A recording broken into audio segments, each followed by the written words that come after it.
नमस्कार शेतकरी बांधवांनो, वेदांत ॲग्रो फार्मिंगमध्ये आपलं स्वागत आहे। हे पाहताय आपण की आपण पाठीमागच्या 2 व्हिडिओमध्ये पाहिलं होतं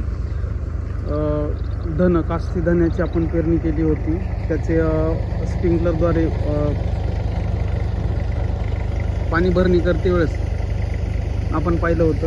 हे आज आपण त्याचा रिझल्ट पाहू शकतो की हे आज आपण त्याचा म्हणजे कोथिंबीरसाठी भाव नसल्यामुळे व्यापारी ह्या खूप काडीमोल भावामध्ये धन खरेदी करत असल्यामुळे कोथिंबीर खरेदी करत असल्यामुळे आपण त्याचं बिया तयार केलेलं आहे। हे ओरिजिनल कास्ती धन्याच्या बियासाठी आपण प्रोडक्शन घेतलेलं आहे। आपण बघू शकता की कुठल्या पद्धतीनं हे धन आलेलं आहे। हे त्याचं काड आहे। काडामध्ये आपण पाहू शकता की किती चांगल्या पद्धतीने हे धन तयार झालेलं आहे।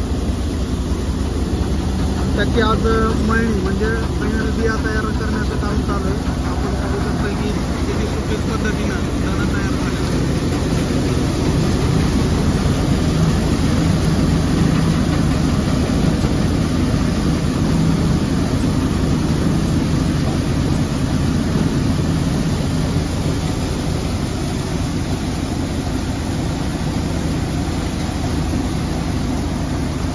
शेतकरी बांधवांनो, जर आपण अशा बिया वगैरे तयार करत असतो तर त्यासाठी अशा मोठ्या पद्धतीची जर मशीन घेतली भरडण्यासाठी, म्हणजे आपण बाडे तत्वावरती जसे लावतो त्या पद्धतीने अशा जर पद्धतीची मशीन जर घेतली आपण तर याच्यामध्ये चांगले सुपीक ते काड्या येत नाहीत, माती येत नाही। म्हणजे परत आपल्याला विक्री करण्यासाठी किंवा आपल्या शेतामध्ये पेरणी करण्यासाठी त्याच्यामध्ये काड्या किंवा माती येत नाही।